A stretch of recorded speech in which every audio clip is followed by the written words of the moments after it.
They played without Jimmy G. What's up? George Kittle. Good morning. Raheem Mostert.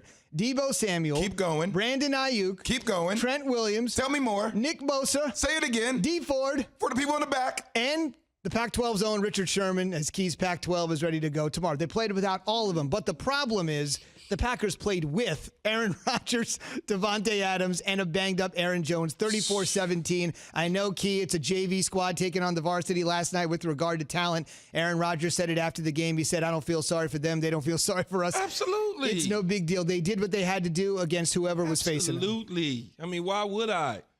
Because if it was on the flip side, the Packers are all beat up and bruised, and nobody would feel sorry for the Packers, right? I mean, Aaron Rodgers in Green Bay obviously took care of business.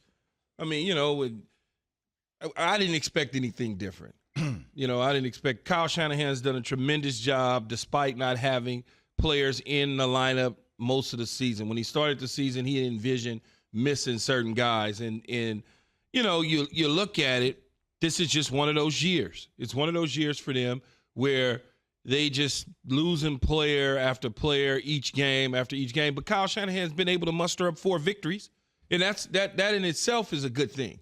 They lose Jimmy Garoppolo, who was put on IR. Kittle was put on IR. Now you got Nick Mullen back there playing quarterback who, he get his feet wet for the next several weeks and see what he is. But what did you expect? I don't. Zubin, Key is so predictable. So last night, it's 9:25. I'm supposed to be predictable. I'm in my bed with my wife. We're watching the game, and the text comes. First text, exactly, right? I just hear Key's voice saying exactly in my mind. I look at my wife. I said, oh, here we go. Here it comes.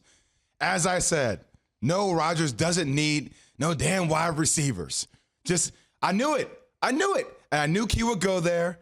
And Key, let's get into it because everybody's going to look good against the 49ers, and having Devontae Adams back makes a world of a difference. I actually kind of agree with him that he's probably playing like the best wide receiver in the game right now.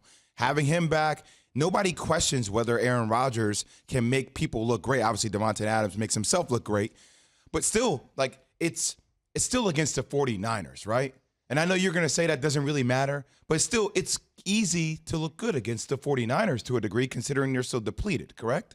No. So they took care of business, not taking anything away from what the Packers are doing, but can't you walk away from that game with a little bit of a fallacy saying, hey, just because we beat up on the Niners doesn't mean that we're that good yet. We haven't seen them against that great of competition yet. We saw them against the Bucs, saw them against the Saints. Okay, small sample size, but still, we're going to get a chance to see them against the Colts in that real defense. Who did they just lose to? Was it the Minnesota Vikings?